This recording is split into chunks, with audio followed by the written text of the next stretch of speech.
معزز حاضرین، محترم سامعین، عزیز طلباء اور طالبات علوم دین،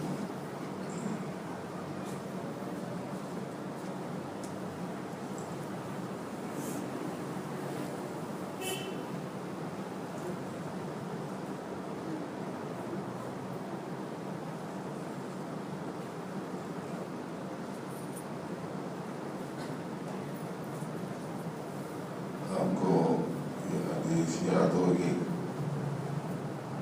جس میں نبی رحمت صلی اللہ علیہ وسلم نے ارشاد فرمایا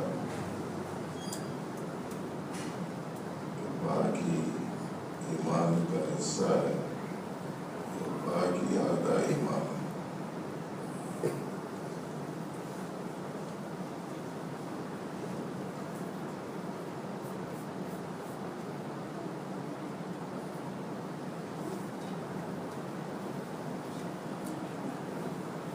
اور یہ بھی آپ کو معلوم ہے کہ نماز سے پہلے باقی حاصل کرنے کا حکم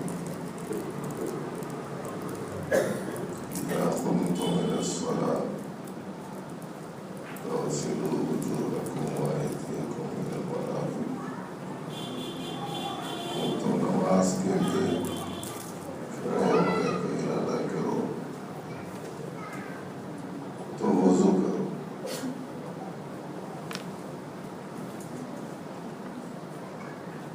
وضو کرو آیت کے الفاظ کا ترجمہ نہیں، میں اس کا مفہوم سنا رہا ہوں۔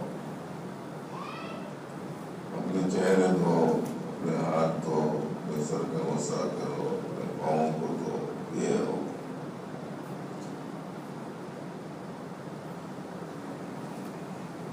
اور اگر ایسا ہو کہ ناپاکی کی مقدار یا ناپاکی کے معیار زیادہ ہو تو پھر ایسی صورت میں یہ جزوی پاکی کافی نہیں ہے، کلی پاکی حاصل کرنے کا حکم ہے کہ مکمل غسل کرو، ایسا کہ ایک باڑی کے برابر بھی جگہ سرخی نہ رہے۔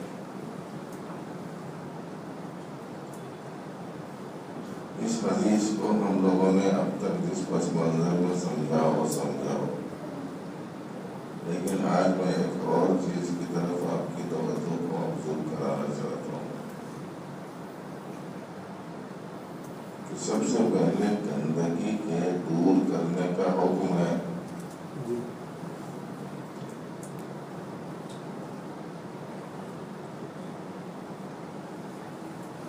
غالباً نے مسئلہ پڑھا ہوگا کہ اگر کسی کنویں میں کوئی بہت چھوٹا جانور گر کر مر جائے یا مر کر گر جائے تو 30 ڈول پانی نکالنے سے پانی پاک ہو جاتا ہے۔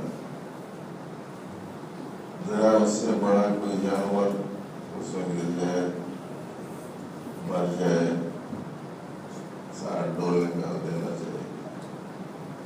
اور اگر کوئی بڑا جانور ہو یا چھوٹا ہی ہو لیکن پھول جائے، سڑ جائے، گل جائے، 200 ڈول نکال دینا چاہیے۔ یہ مسئلے ہیں جو کتابوں میں لکھے ہوئے۔ اور اب یہ مسئلہ پڑھ لیا ہمارے روزۃ العلوم کے کسی طالب علم نے، سمجھ میں آنے کے بعد سے سنا طالبہ کا تو نام اس لیے لے رہا ہوں کہ وہ لوگ حساس بہت ہوتے، اس لیے کسی بچے کا حوالہ دے کے لے رہا ہوں، کسی بچے نے مسئلہ پڑھ لیا، اب جب وہ جا کے کسی مسجد میں نماز پڑھا رہا ہے یا کہیں کسی علاقے میں حافظ صاحب مولوی صاحب کی حیثیت سے مشہور ہے، اب لوگ اس کے پاس میں آئے اور آگے کہہ رہے ہیں کہ صاحب ہمارے گھر کے کنویں میں چوہا گر کے مر گیا اور پتہ نہیں کب گرا، تو انہوں نے کہا احتیاط اسی میں $200 نکال دو، $200 نکال دی، آگے پھر کہنے لگے لوگ پانی کے چکنائی ویسی، پانی میں تعفن اور بو خراب بو ایسی ہی ہے، باقی کے بھی صفائی نہیں نکلی پانی میں جیسے کہ ویسا ہے، آپ کتنے ڈول نکالا بولے تو نکال لیے، بھائی ہو سکتا ہے کہ تم لوگوں کو چھوٹے ڈول سے گر لیا ہوں کہ ذرا بڑے ڈول سے نکال دو، 200 ڈول، بڑا ڈول کھڑے کے اتر گیا کہ 200 ڈول نکال، پھر آگے بولے ایسے کہ ویسے ہی سب پانی میں تو کوئی باقی بھی صفائی ستھرائی نہیں نکلی، تو اب یہ روزۃ العلوم کے بارے کو سمجھ میں آیا کہ وجہ کیا ہے معلوم ہونا چاہیے، فقہائے کرام نے تو محدثین نے تو تحقیق کرنے کے بعد ہی یہ لکھا ہے کہ باقی پانی کی صفائی کے واسطے اتنا کام کر لینا کافی ہے، اس کے باوجود پھر باقی نہیں ہونے اور پانی میں صفائی نہیں آنے اور تعفن ختم نہیں ہونے، چکنائی ظاہر نہیں ہونے کا کیا سبب ہو سکتا ہے؟ اب یہ بیچارے طالب علموں کو سمجھ میں آیا تو اس نے کہا اچھا مجھے پہلے یہ بتاؤ کہ جو مری ہوئی چیز گری تھی یا گری ہوئی چیز مری تھی اسے نکال کے 200 ڈول نکالے یا اسے نکالے بغیر؟ تو آنے والے بولے اب خالی 200 ڈول نکال دو بولے تھے، انہوں نے 200 ڈول نکال دی، پہلے اس چیز کو نکالو بول کے تو بولے نہیں تھے، نتیجے میں چوہا ہے یا گھاس ہے یا گھوس ہے ایسی ایسی پڑی ہوئی ہے پڑ گئی، اب 200 نہیں 2000 ڈول میں نکالیں گے تو پانی پاک ہونے کا سوال ہی نہیں پیدا ہوتا۔ بچوں اور بچیوں، جوانوں اور معمر احباب سب سے گزارش ہے کہ ذرا اس مسئلے پر غور کریں۔ آپ سوچ رہے ہوں گے کہ باقی کا مسئلہ موٹا سادہ معمولی سے کہے کے واسطے سنا رہے ہیں آپ؟ ارے بھائی جیسے یہ ظاہری پاکی اور ناپاکی کا مسئلہ ہے ایسے ہی باطنی اور ناپاکی کا مسئلہ بھی ہے۔ اگر دل میں کفر ہوگا، شرک ہوگا، نفاق ہوگا، ارتداد ہوگا، رذائل ہوں گے، کبر ہوگا، عجب ہوگا، بخل ہوگا، حرص ہوگی، اگر یہ ناپاکیاں اندرون میں رہیں گی تو یہ باہر کے مسئلہ عمل سے کچھ نہیں ہوگا، باقی نہیں حاصل ہو سکتے اس سے جیسے حاصل ہونا چاہیے، اس لیے کہ یہ اندرون میں پائی جانے والی وہ ناپاک چیزیں ہیں جسے قرآن پاک نے ناپاک کہا ہے۔ آپ یہ چیزیں قرآن پاک میں ناپاک ہیں، ہم لوگوں تو پوری قرآن شریف 10 وقت پڑھ لیا کہیں نہیں، پڑھنے کے طریقے سے ملتا تو پڑھتے تو ملتا تو پڑھنے کے طریقے سے تو پڑھنا ہو اس میں۔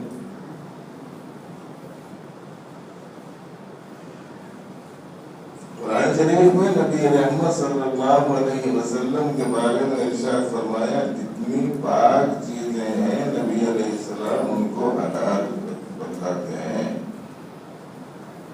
اور جتنی خراب اور گندی چیزیں ہیں نبی علیہ السلام ان کو حرام بتلاتے ہیں۔ اب مجھے بتائیے شرک، کفر، نفاق، ارتداد حرام ہے کہ نہیں؟ معلوم ہے گندی چیز ہے۔ کبر، عجب، حسد، عداوت، دشمنی، کینہ، کپٹ حرام ہے کہ نہیں؟ اسلام میں تو جتنی چیزیں گندی تھی اور سب کو حرام کیے نبی علیہ السلام. ارے وہ یہ گندی چیزیں اپنے اندروں سے نکالنے کی محنت کرنا، ورنہ جو آدمی کسی نیکی اور اچھائی کے کام میں ذرا سا آگے بڑھ جا رہا اس کا تکبر بڑھ جا رہا، وہ عجب میں گرفتار ہو جا رہا، میں بھی ایسا ہوں، میں بھی ویسا ہوں.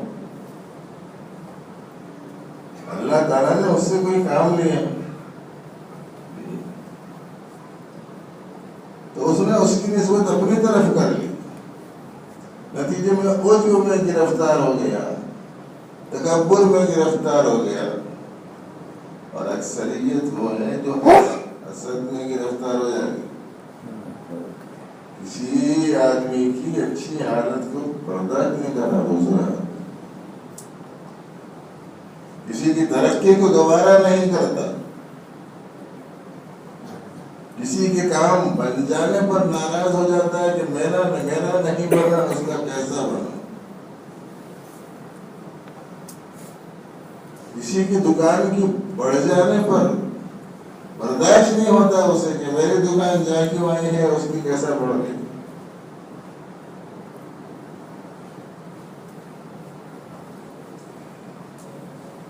کسی کی آمدنی کی زیادتی برداشت نہیں کر سکتا، کسی کے اچھے گھر کے بننے کو برداشت نہیں کرتا،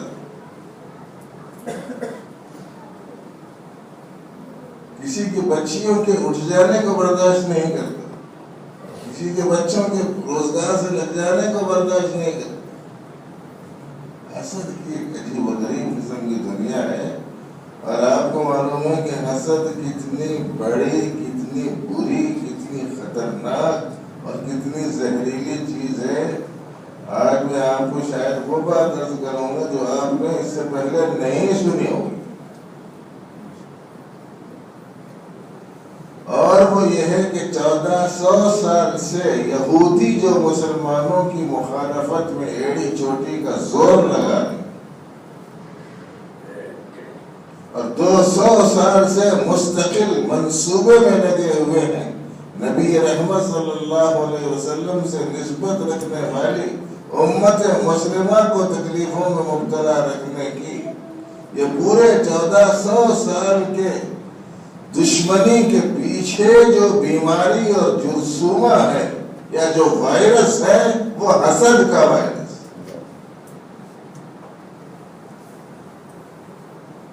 اور یہ بات ہزاروں صفحات پڑھنے کے بعد بول رہا ہوں. ہم لوگوں کو تو فرصت ہے نہیں کتابوں دیکھنے، ہم لوگوں کو تو ایک ہی فکر ہے،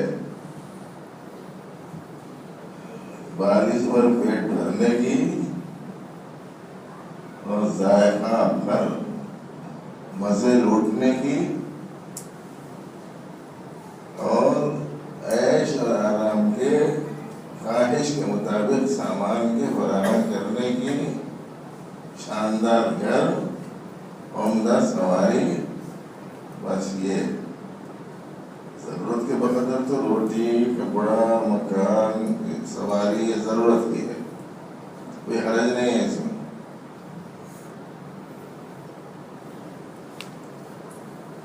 وہ آدمی بڑا عافیت والا ہے جسے گھر کشادہ مل گیا ہو، جسے روٹی اچھی مل گئی ہو، جسے بیوی اچھی مل گئی ہو، جسے سواری اچھی مل گئی ہو، جسے پڑوسی اچھا مل گیا ہو. حدیث میں آتا ہے، ابھی میں سمجھ بیٹھ کے پڑھ رہا تھا،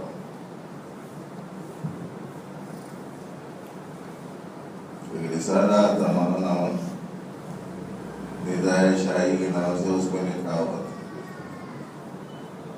کسی کو اچھا گھر مل جائے، اچھا پڑوسی مل جائے، اچھی بیوی مل جائے، اچھی سواری مل جائے، خوش نصیب آدمی ہے، سعادت مند آدمی ہے، اس میں تو کوئی حرج نہیں ہے. لیکن ان چیزوں کے پیچھے آخرت کی زندگی تباہ کر لو، ان چیزوں کے پیچھے دین سے پیٹ پھیر لو، ان چیزوں کی وجہ سے نبی علیہ علیہ السلام سے مخالفت کر لو. اس کے لیے گنجائش آج لوگ مکان جگہ جگہ بنا رہے ہیں. میرے سے کوئی بھی ہے کہ مشورہ کرے تو پہلے میں بولتا ہوں جگہ مہنگی سستی ظرفیت خشک یہ سب چیزیں دیکھنا بعد میں. پہلے دیکھو پڑوس میں کیسا ہے. ربی کا تو جملہ خدا مشہور ہے الجار ثم الدار. پہلے پڑوسی دیکھنا اس کے بعد میں گھر دیکھنا. ہم جانتے ہیں ایسے لوگوں کو حیدرآباد میں جن کا اپنا ذاتی گھر ہے, وہ بھی یہ زمانے میں ہے فون کر کے پوچھ رہے ہیں وہ گھر بیچ دیں گے جا کے کسی کرائے کے کمرے میں مکان میں رہ جانا چاہ رہے. ذاتی گھر حیدرآباد میں بیچ کے جا کے کرائے گھر میں کہیں اور سے رہتے ہیں. یہ سب گھر تو ذاتی ہے مگر ہم خراب پڑوسیوں سے گھرے ہوئے ہیں. پڑوسی خراب تو زندگی آدمی کی حجیرن ہو جاتی. اس وقت تو مجھے اس موضوع پر زیادہ نہیں عرض کرنا ہے. مجھے تو یہ عرض کرنا ہے کہ بھائی اندر اگر پاک نہیں ہے, اندر اگر صاف نہیں ہے, اندر اگر بہتری نہیں ہے تو باہر کی بہتری سے کوئی خاص نتیجہ مرتب ہونے والا نہیں. نہیں سمجھ میں آ رہا تو وہ مثال دیکھوں جو حیدرآبادیوں کو آسانی سے سمجھ میں آ سکتی.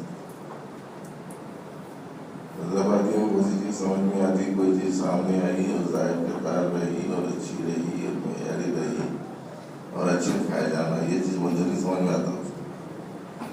اگر آدمی کی اندر سے طبیعت اچھی نہیں ہے, آپ حیدرآباد کی دم کی بریانی لے آ کے رکھ دو, شامی کباب لے آ کے رکھ دو,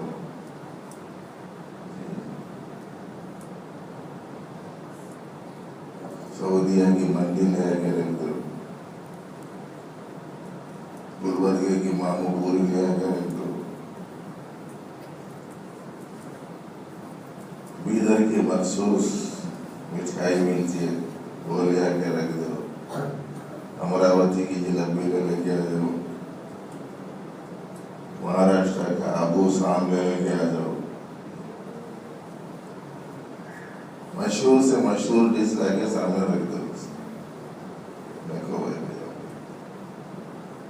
ایک سے بڑھ کے ایک چیز سامنے لا کے رکھ رہے ہیں, وہاں نہیں منہ پھیل کہے گا اندر مزاج اچھا نہیں, طبیعت اچھی نہیں. اور اگر اندر اچھا ہے سکی روٹی لے کے رکھ دو, ایسے شخص سے کھا لے گا پوچھو. ہمارے حضرت والد صاحب رحمۃ اللہ علیہ تو جب جماعتوں میں جاتے تھے اور گاؤں میں پھرتے تھے, گاؤں میں تو کچھ ملتا بتاتا نہیں تھا. وہ زمانے میں استقبال بھی نہیں تھا جیسے یہ زمانے میں. ایک کلو میٹر پیدل چلا لیتے ہوئے جاتے تھے, 10 12 15 کلو میٹر دور تک لے کے چلے گئے. وہ بعض ساتھ میں فوجیاں وغیرہ ریٹائرڈ ہونے سے بھی رہتے تھے. وہ ذرا لاڈلے قسم کے ان کی شاگرد تھے. وہ بولتے تھے ہمارے والے سب سے, کیا ہو جی اتنا پھراتے ہیں, کیا تو کھانے نہیں دیتے, ایسا پوچھتے تھے. تو وہ بول دیتے تھے اپنے میرے طعام کو, یہ گاؤں میں سے چنے پھٹانے لے لے کے پوٹلی پر لے کے ساتھ میں رکھ لو, ساتھ والا گڑبڑ کرے ضرورت میں کھلا دیں گے. بولے رومال رہتا تھا, ایک لمبا رومال حیدرآباد کا مشہور, وہ رومال بچھا دیں گے, وہ چنے پھٹانے اور مرمرے بکھیر دیں گے. حضرت بولتے تھے کھاؤ یہ تبلیغی بریانی بول کے, وہ ٹوٹ کے کھاتے تھے. کچھ میں پوچھو, جب اندرون میں طرف اچھے ہو تو باہر کی سادی چیز بھی ذائقے دار لگتی ہے, اور جب اندرون خراب ہوتا ہے تو باہر کی اچھی سے اچھی چیز بھی قابل قبول نہیں ہوتی. ایسے ہی معزز دوستو, اگر ہمارے اندرون میں عقیدہ صحیح نہیں, اخلاق اگر صحیح نہیں, نیات اگر صحیح نہیں, جذبات اگر صحیح نہیں, مقاصد اگر صحیح نہیں تو یہ باہر کی شکلوں اور صورتوں میں کی جانے والی ایکٹیویٹیز کی کوئی حیثیت نہیں. اسی لیے فرمایا گیا ہے کہ کل قیامت کے دن ریاکاروں سے کہا جائے گا کہ تم نے جس کے دکھانے کے لیے کیا تھا جاؤ آج ان سے لے لو، یہاں کچھ نہیں.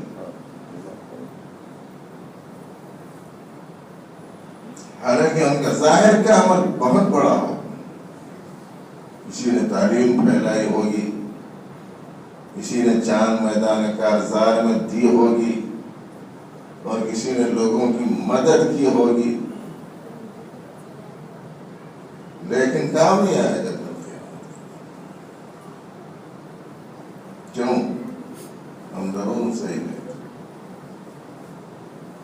اور عجیب بات یہ ہے کہ جس کی اہمیت اتنی زیادہ ہے تقریباً 100% لوگوں میں سے اس کی اہمیت نہیں کرتے.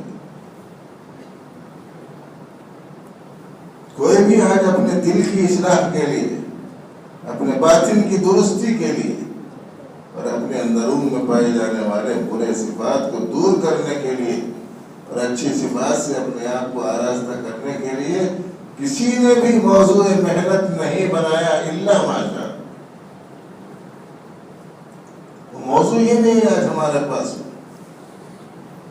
کہ صاحب میرے اندر سے حسد کیسے نکلے، بخل کیسے نکلے، حرص کیسے نکلے، حب دنیا کیسے نکلے، حب جاہ کیسے نکلے، حب مال کیسے نکلے، تکبر میرے اندر سے کیسے جائے، عجب میرے اندر سے کیسے نکلے، اللہ کے غیر سے نفع اور نقصان کا جو رجحان میرے اندرون میں پایا جاتا ہے وہ کیسے نکلے، توحید خالص کیسے آئے، ایمان محکم کیسے آئے، اخلاص کامل کیسے آئے، نیت پاکیزہ کیسے پیدا ہو، مقصد حسنہ کیسے دوست ہو.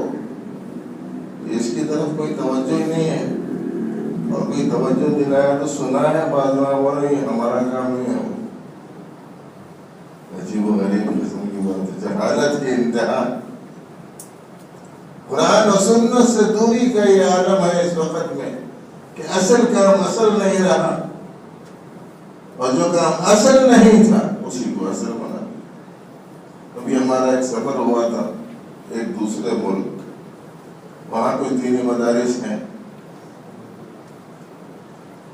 وہاں کے مدارس کا ہم نے جائزہ لیا، پھر ان لوگوں سے وہاں کے ذمہ دار سے بات چیت کی اور کہا کہ نصاب کیا ہے، کتنے سال پڑھاتے. انہوں نے کہا 5 6 7 8 سال پڑھاتے ہم لوگ، مگر ہم لوگ یہاں زیادہ سے زیادہ صرف، نحو، گرامر، لغت، ادب یہی پڑھاتے، قرآن حدیث نہیں. میں نے کہا کہ بھائی وہ کہیں کو نہیں پڑھاتے. قرآن حدیث سننے سمجھنے کے واسطے تو یہ گرامر ہے، نحو ہے، صرف ہے، لغت ہے، ادب ہے، یہ تو اس کو سمجھنے کے واسطے ہے نا. نہیں، اگر ہم اس میں اس کو مہارت پیدا کر دیے تو خود ہی جو ہے اسے پڑھ لے کے سمجھ لیتے.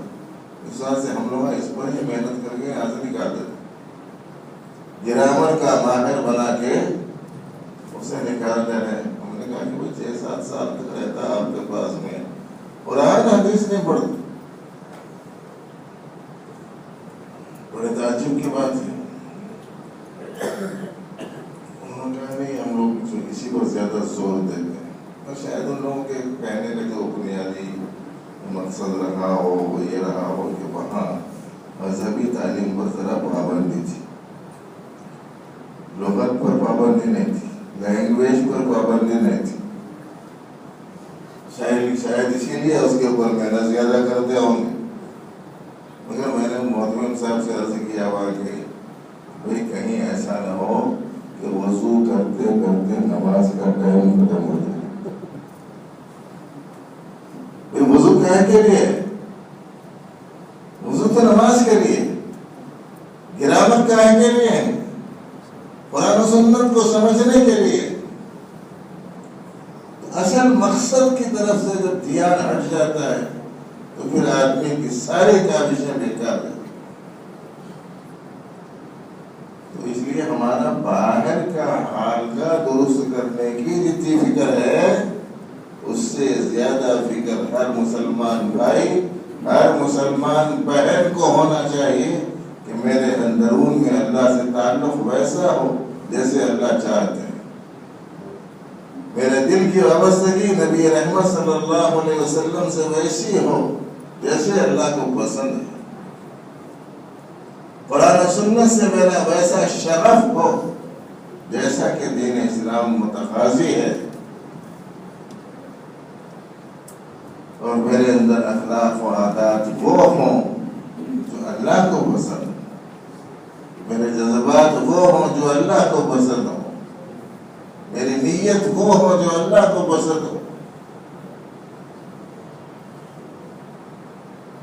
میرے اعمال کا رخ ویسا ہو جیسا رخ نبی رحمت صلی اللہ علیہ وسلم نے اپنی امت کو دیا. اصل چیز یہ ہے باقی باہر کی شکل صورت وضافتہ چال چلن مرفع الحالی یا پست حالی دونوں کوئی بھی حیثیت حقیقت بھی نگاہ میں نہیں رکھتی. حقیقت دیکھنے والی جو نظر ہوتی ہے سب برابر.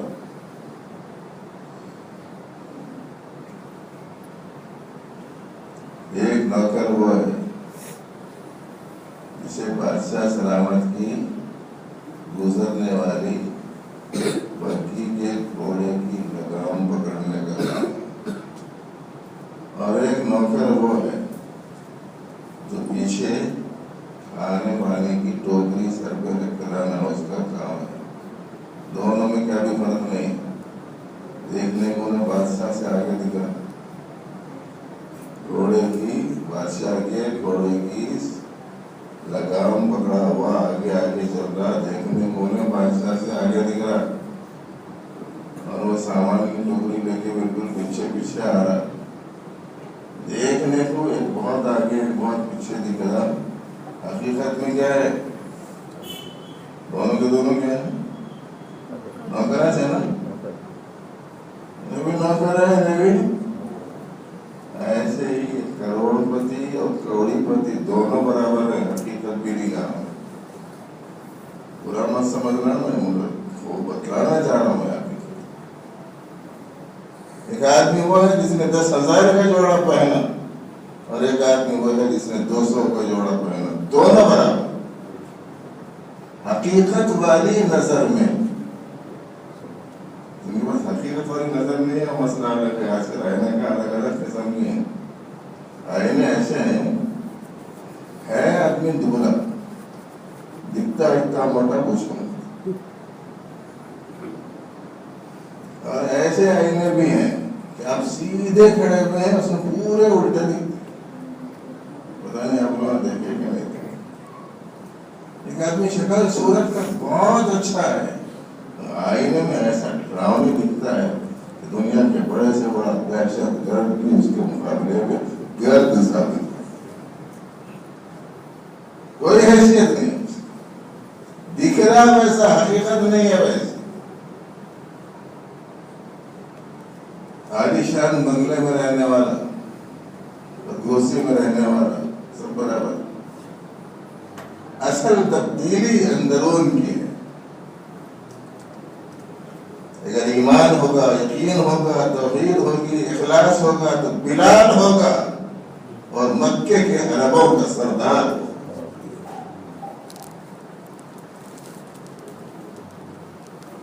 اور اگر اندرون آدمی کا صحیح نہیں ہے تو ابو لہب ہوگا ابو جہل ہوگا مکے کے سرداروں میں سے ہوگا مگر دنیا کے تمام لوگوں میں سب سے زیادہ بے حیثیت لوگوں میں شامل ہوگا. اس حقیقت کو بچیاں بچے بڑے اچھی طریقے سے سمجھ لینا. پوری دنیا بھاگ رہی ہے بس ظاہر ظاہر ظاہر ظاہر کی طرف. اہل اللہ نے بزرگان دین نے نظر ڈالی حقائق پر. نظر دوڑائی اندرون تک